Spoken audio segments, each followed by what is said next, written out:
Assalamualaikum warahmatullahi wabarakatuh. Jumpa lagi dengan saya.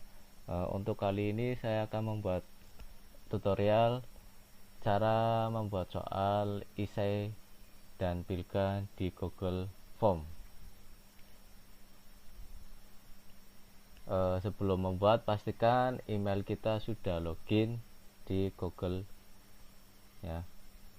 Langsung saja kita buka Google Chrome. Nah, ini sudah di menu Google Drive ya. Pilih drive saya, pilih lainnya, Google Form, lalu pilih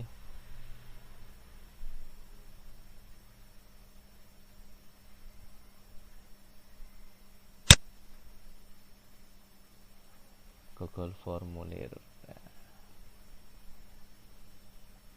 Sebelum mengetik soal maupun judul soal, kita menuju ke pengaturan ya.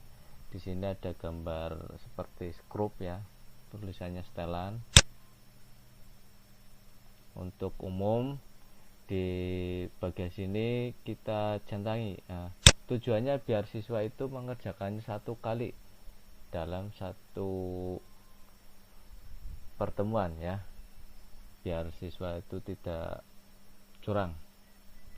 Selanjutnya di presentasi, di sini ada dua pilihan, tampilkan status progres dan acak urutan pertanyaan. Nah, untuk acak urutan pertanyaan ini tujuannya mengacak soal ya, dari soal 1 sampai 10 diacak.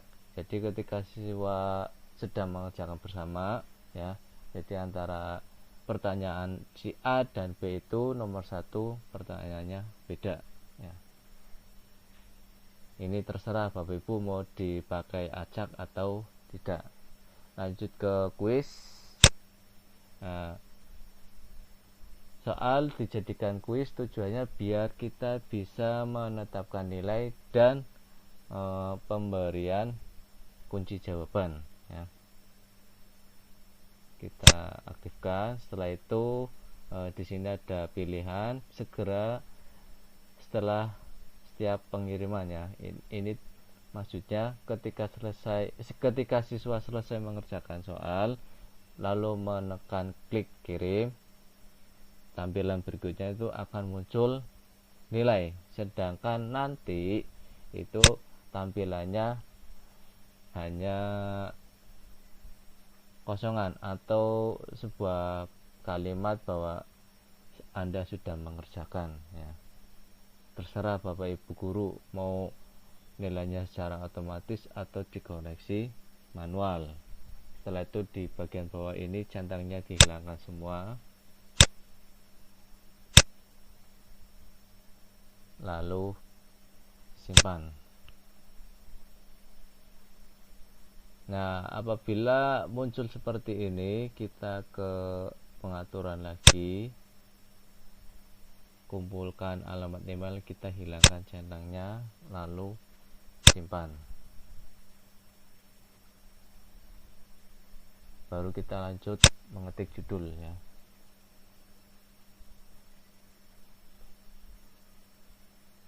Latihan soal T3.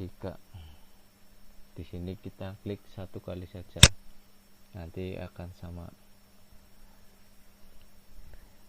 Untuk lembaran pertama itu kita membuat 3 pertanyaan. Yang pertama pertanyaan nama ya. Kita menggunakan jawaban singkat ya. Setelah itu di bagian sini wajib diisi, maksudnya siswa wajib mengisi namanya ya, biar ketika latihan soal atau ulangan tidak ada namanya lembar jawaban tanpa nama ya. Untuk menambah pertanyaan ada 2 pilihan, yaitu di bagian sini namanya duplikasi atau menggunakan tanda plus ya. Di sini saya menggunakan duplikasi. Pertanyaan selanjutnya yaitu kelas.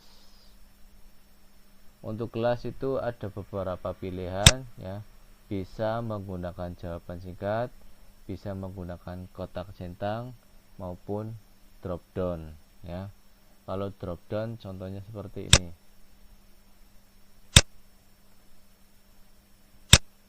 Misal Bapak Ibu mengajar kelasnya ada 2, ya kita mengetik optionnya ada 2.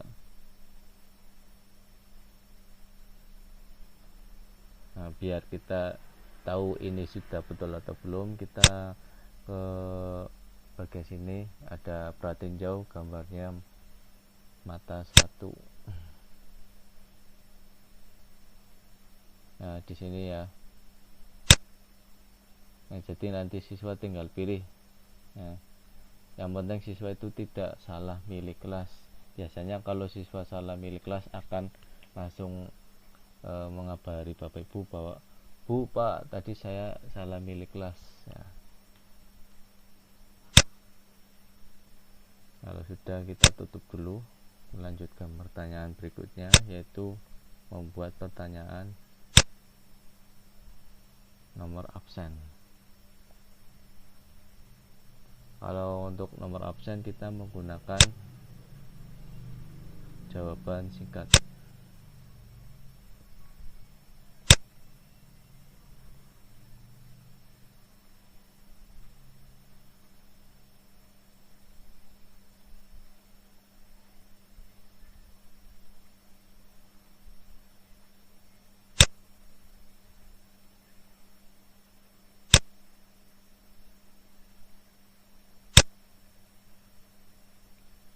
Nah, untuk absen kita harus mencentang validasi respon ya. Kita pilih di sini angka ya, karena siswa itu akan mengetik angka bukan teks. Jadi kita pilih angka, terus di sini kita menggunakan adalah angka ya. Setelah selesai, nah ini pertanyaan nama, kelas, nomor absen itu masuknya di lembaran pertama. Kita lanjut ke lembar kedua. Bapak Ibu bisa menambahkan lembar kedua dengan menekan bagian sini, tambahkan bagian. Nah, untuk bagian keduanya itu kita tulis judulnya dengan soal.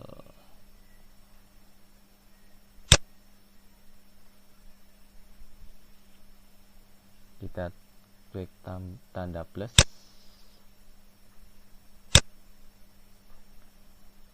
Yang pertama saya akan membuat soal pilgan.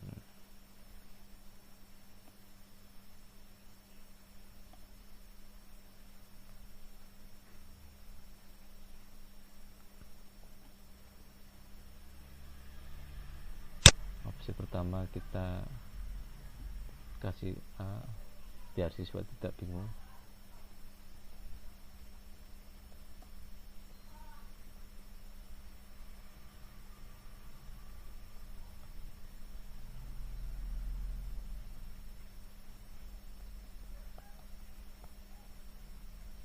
Pilihan kedua,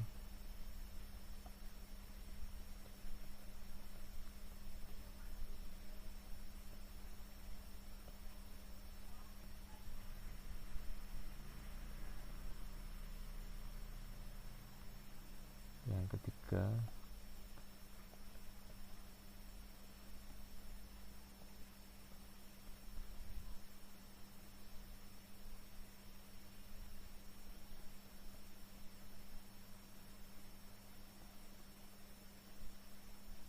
yang keempat,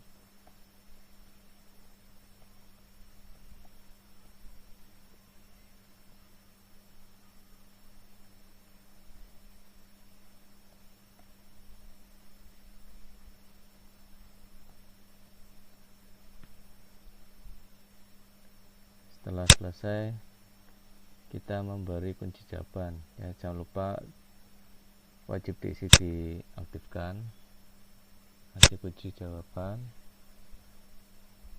Berhubung soalnya ada 2, saya kasih soalnya 50 ya.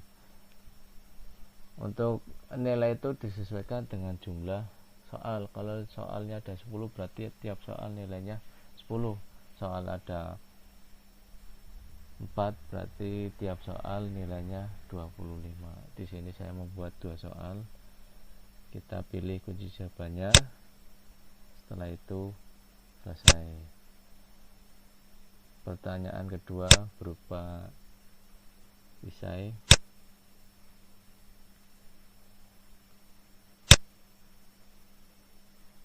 Kita ganti pilihannya jawaban singkat.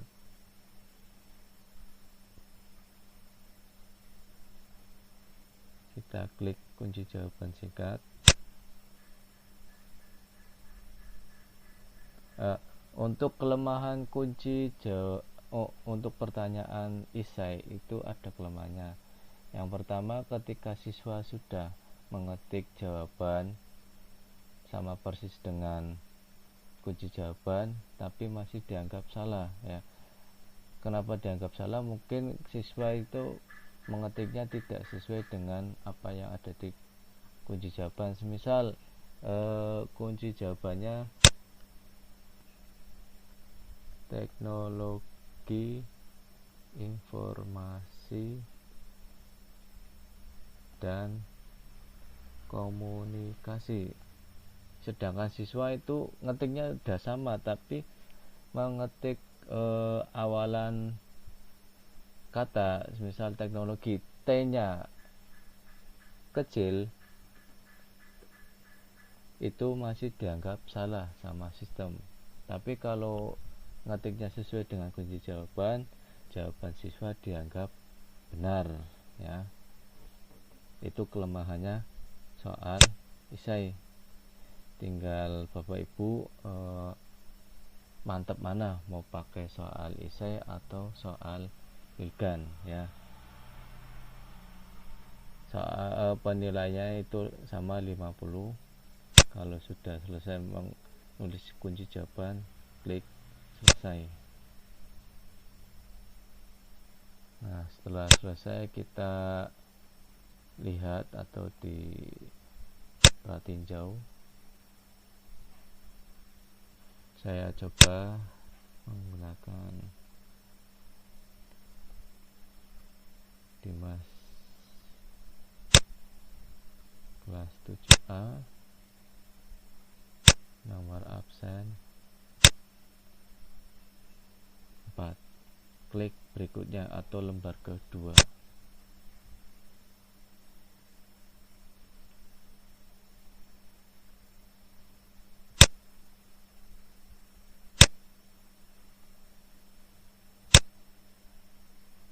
Esai teknologi informasi dan komunikasi. Nah, kalau sudah ketik, klik kirim. Nah, seperti yang saya bilang tadi di awal, di pengaturan nilai itu ada 2 pilihan. Yang pertama, nilai otomatis ketika siswa sudah mengerjakan, sedangkan pilihan kedua, nilai tidak muncul kalau soalnya kita koreksi secara manual ya. Jadi kita memberi nilai ketika selesai mengoreksi jawaban secara manual ya. Untuk tutorial berikutnya yaitu kita akan mengetahui jawaban dan nilai siswa apakah sudah benar atau belum dan nilainya berapa ya. Kita akan mengetahui caranya seperti apa. Tunggu tutorial berikutnya. Sekian, kurang lebihnya mohon maaf. Wassalamualaikum warahmatullahi wabarakatuh.